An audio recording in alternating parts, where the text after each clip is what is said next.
Friends, ఏంటి పాలు చూపిస్తున్నాను అనుకుంటున్నారా? లీటర్ పాలండి. ఇప్పుడైతే నేను కీర్ చేయబోతున్నాను. ఇదిగోండి, ఇక్కడైతే వేడి నీళ్ళు పెట్టాను. వేడి నీళ్ళు బాగా మరుగుతున్నాయి. అదిగోండి, ముందుగా నేను బాస్మతి రైస్ అయితే నానబెట్టి ఆరబెట్టిన తర్వాత మిక్సీ పట్టి పెట్టుకున్నాను. ఇలా దరుగ్గా కీర్ చేయడానికి.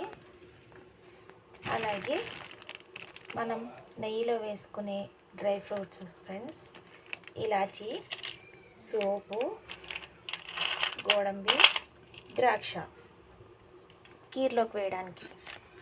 చూడండి ఫ్రెండ్స్, సోపు, ఇలాచీ ఇలా దంచి పెట్టుకున్నాను. చూడండి, వాటర్ అయితే ఉడికిపోతున్నాయి కదా. ఇప్పుడు మనం మిక్సీ పట్టి పెట్టుకున్న బాస్మతి రైస్ని అందులో వేసుకుందాం.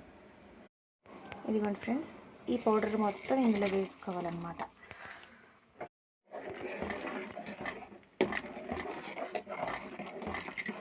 ఇలా కలుపుతూ ఉండాలి, లేదంటే ఉండలు కడుతుంది అన్నమాట.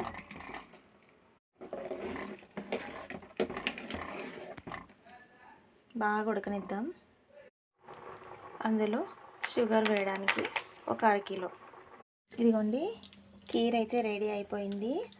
ఇప్పుడైతే అందులోకి గోడంబి, ద్రాక్ష, గసగసాలు, సారపప్పు అన్నీ వేసి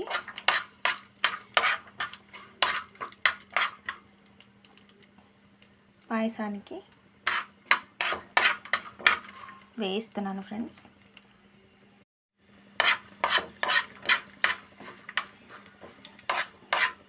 దోరగా వేయించి అందులో వేసేయడమే. చూడాలి కదా ఫ్రెండ్స్, ఈ